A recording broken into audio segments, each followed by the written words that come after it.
Looking for a patriotic dessert to take to your next event? Well, we have an amazing thing you want to try. Suzanne Clark is here from livingacreativelife.net. She's going to show us how to make a poke cake.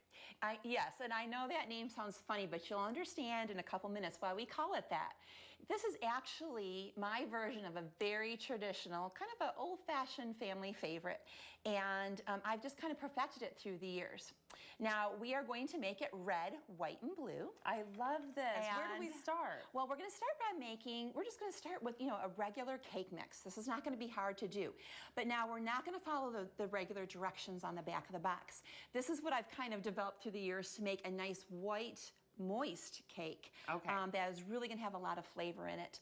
So, and I'll have, of course, all the directions on my website, but we are going to add 1/3 cup of melted butter. Okay. And that is what's going to be the secret to give it more flavor and make it nice and moist. And then egg whites. And then egg whites, not the yellow, because the yellow is going to make the cake yellow. So we don't want that. We want a red, yellow, and blue cake. We want a red, white, and blue cake.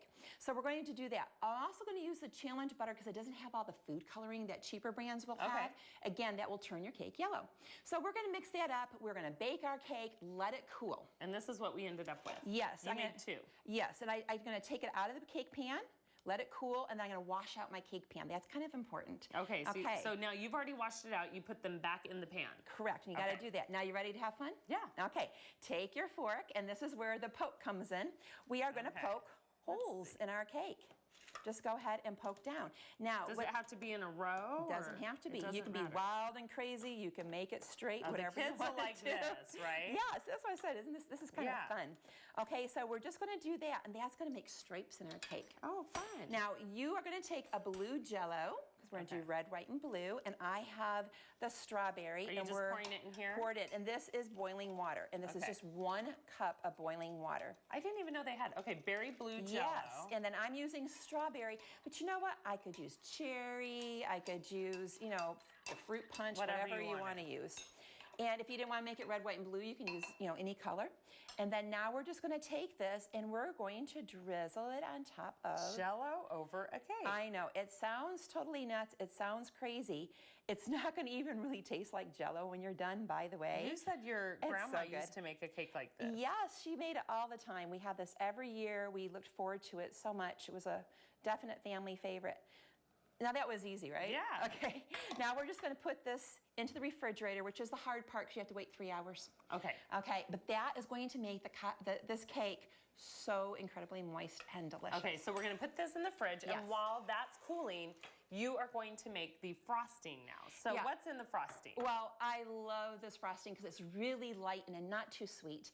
And at first, we're going to start with some cream cheese. Now, what's important is it has to be room temperature. Otherwise, you'll get those little chunks in it. We don't want the chunks. Okay. So we're going to put the whole thing? Mm-hmm. The whole thing, 8 ounces.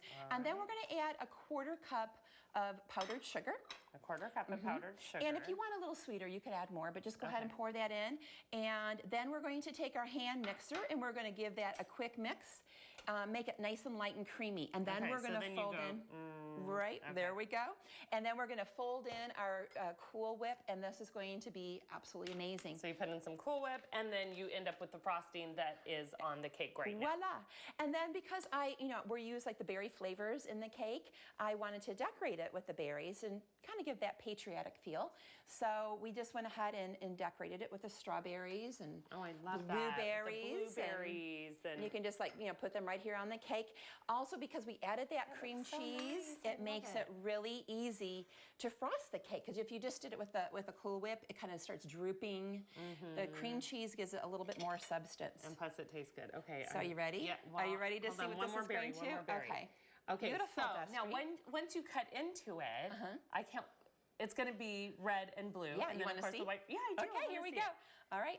And also, too, another note is, keep this in the refrigerator. It's nice. It's good when it's nice and cold. Okay, and let's see how this turns out. Oh my gosh, I love it. It is Look red, at that.